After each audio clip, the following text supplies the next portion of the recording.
سري جدا. قصيدة للشاعر مختار فودة.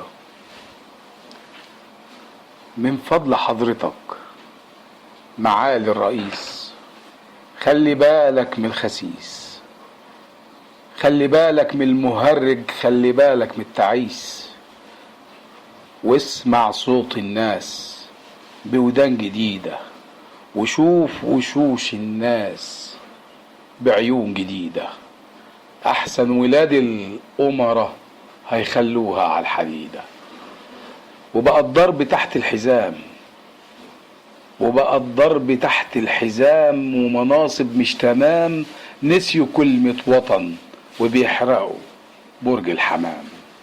من فضلك حضرتك خلي بالك، الحكاية مش رئيس، الحكاية مش معارضة، الحكاية مش أغلبية. يمكن الناس تبان هي نايمة أو عايمة أو لايمة، بس الحقيقة الجلية إن مبعث النار دايما شرار. يبقى يا ريس من فضلك حضرتك ثق في الناس زي ما هم فيك واثقين، فهم النايمين وكلم العاقلين، واعفوا عن اللايمين واعدم الإرهابيين. والإنصاف السريع هو الحل السريع.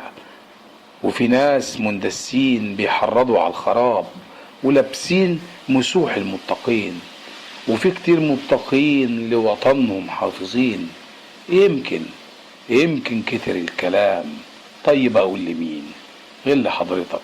من فضلك خلي الكلام سري جدا، حد عارف مين بيسمع لمين على مين. واحفظ يا رب مصر وأهلها الطيبين. وسر جدا مختار فودة.